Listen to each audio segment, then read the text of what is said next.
Hey there, history buffs. One of the most intriguing aspects of the Franco-Prussian War is that no other major European powers got involved. Given that most of them could have potentially gained something by joining one side or the other, this raises a question. Why didn't any of the great powers join the Franco-Prussian War? Let's dive in. Starting with the United States, there were two main reasons why the US didn't interfere. First, America simply didn't care. The war had no immediate impact on the United States, and American leaders had little interest in European politics in general. Second, the US had just emerged from its devastating civil war. Launching another overseas war while much of the country was still in ruins would have been a terrible idea. Helping either an autocratic despot or a despotic autocrat would have been one of the worst moves possible.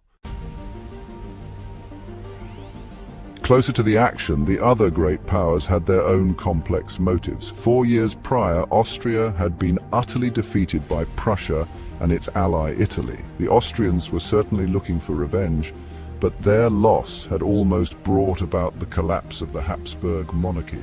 The empire was in the midst of major reforms, including compromising with the Hungarians, which led to the transformation of the Austrian Empire into the Austro-Hungarian Empire. The Hungarians did not want war, especially since Austria could have gained more influence in Saxony or Bavaria. There was also concern that war could leave them vulnerable to attacks from either Russia or, more likely, Italy. So they were clearly not ready, and the risks were too great. The Italians, who had been close allies with the Prussians in the previous major European war, seemed like the most likely candidates to get involved. However, Italy had positive relations with both Berlin and Paris. Without Prussia's help in 1866, the Italians couldn't have driven the Austrians out of Italy proper. But the Prussians weren't willing to continue the war to help Italy expand further. France, especially under Emperor Napoleon III, had played a vital role in Italy's unification and its annexation of Venice. But divided loyalties aside, the main reason Italy couldn't join was pragmatic.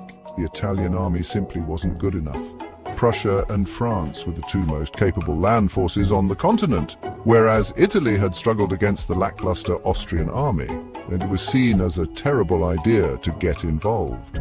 Similarly, the Russians had mixed feelings about the combatants. While relations with Prussia were somewhat good, Prussia was seen as a rising challenger for dominance in Eastern Europe. France, on the other hand, had recently fought against the Russians and humiliated them in the Crimean War. Helping Prussia would have done little to aid Russia except for making its neighbor more powerful, and aiding a country that was actively hostile to you was never going to happen.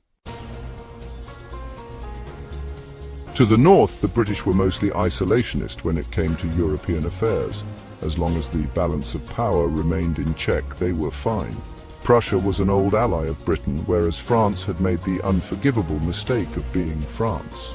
The expectation in London was that France was probably going to win, but the plan was that Britain would then pressure France not to take too much and harm its old ally, and that's why the Franco-Prussian War never expanded into a much larger conflict.